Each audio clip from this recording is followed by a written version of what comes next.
Okay, so here I am. Just as I was leaving home, my dad gave me this package of Jack's stuff. We come from the same place.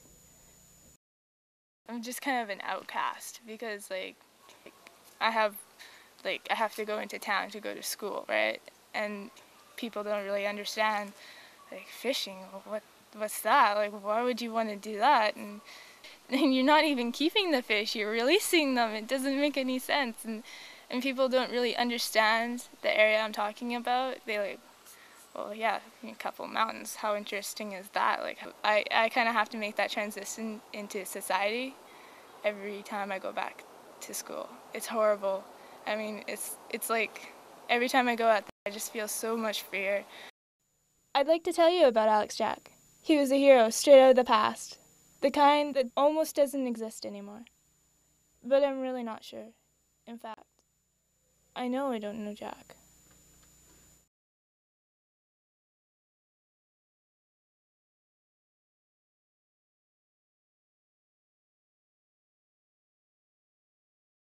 Personally, I don't know anyone who works in the way Jack did, um, because here I am in civilized society and stuff, and someone like him is out in the wilderness. I think that Jack's lifestyle could really only survive on a very small scale. It just wouldn't be worth it to do what he does, to work as hard as he does. I think it's just very few people could live that way nowadays. Yeah, I think we are definitely losing that type of heritage. Now we've got huge farms where they mass produce animals and just send them to the slaughterhouse and chop them up, and people go pick up their food at the supermarket. Making our own little ecosystem. So we're sort of playing God in a way, whereas he was just being a man and just being an animal basically, and going out and killing other animals when he needed to. Yes, I do love nature. Yeah, I grew up in the city, born in the city, lived most of my life in the city, and then this is really the first time I've gotten away from the city. I found out I really hated the city after all, so I decided to come back here, and so I'm back. I am a woofer. Well, woof is a volunteer kind of work organization. The workers don't get paid, but they do get food and a bed. Most places are more like farms with an organic sort of attitude. Um, I think that with overpopulation today, with our huge cities full of millions of people, it's really impossible to for the old-fashioned style of trapping to still happen today. I think it's unfortunate. I'd prefer if we sort of went back in time to where towns were small, but that's just not the way it is, and so we just have to go on. Alex Jack's lifestyle isn't really a thing of the past. Well, there's so many reasons to become a vegetarian. There's ecological reasons. If you eat low on the food chain, you have less impact on the earth. It takes gallons and gallons and gallons of water and acres and acres and acres of land to make a pound of beef. It takes far less water and far less land to make a pound of bread. So we start to get degenerative diseases because we're eating far too much protein. I live on Galliano Island.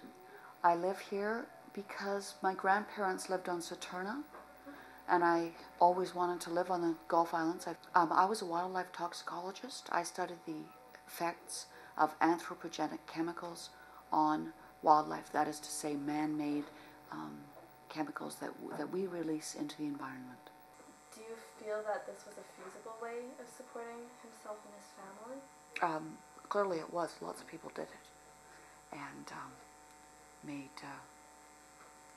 for years, for hundreds of years in Canada. In fact, that's a major reason that why Canada was settled, was because of the fur trade. I don't think it's necessary. We certainly don't need industrial hunting to clothe us in furs. Fleece made out of pop bottles.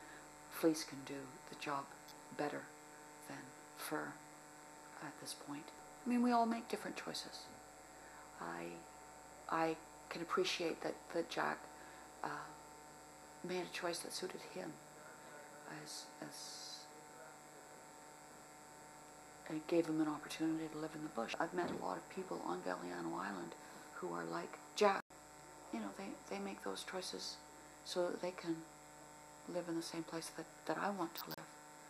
And I just get here in a different way.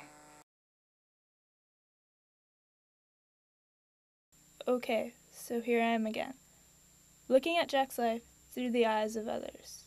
You don't know Jack, and I'd like to tell you about him, but I'm not sure what I should say. I met Jack once when I was 5. I think I liked him, but, well, you know, I was 5. He just means so much to everyone who knew him. They're afraid he'll be forgotten. Well, I don't know. I just want this to be good.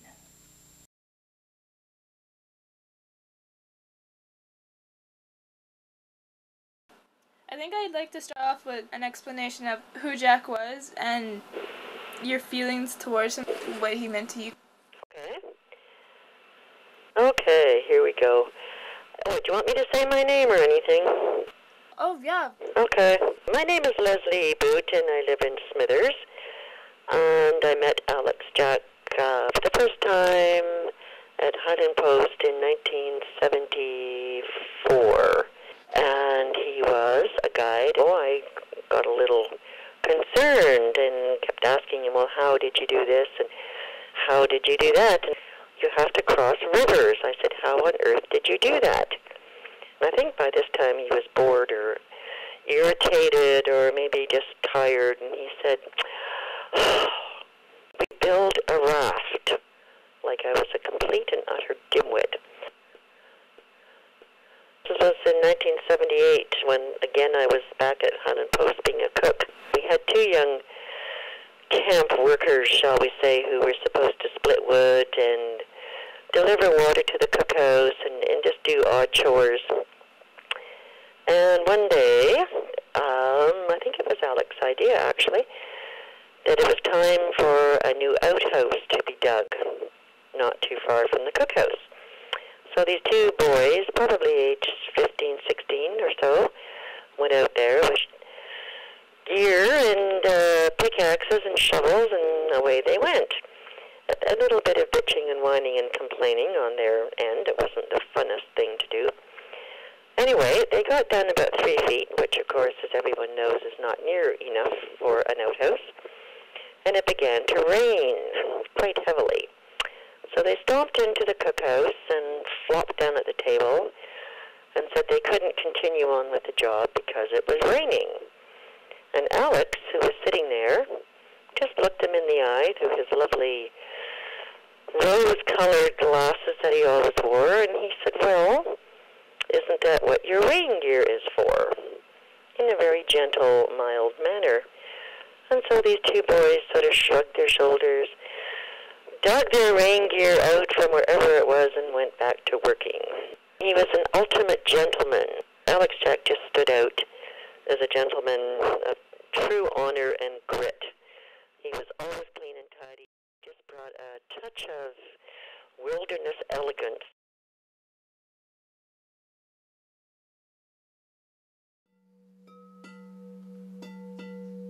I think serenity is just feeling at peace with my situation in life. Serenity means a place in the woods, green and quiet. I'm sure that Jack would say that serenity to him was a quiet green forest. But I'm sure he appreciated being in nature and wouldn't have traded it for a high-paying job in the city. I'm willing to bet.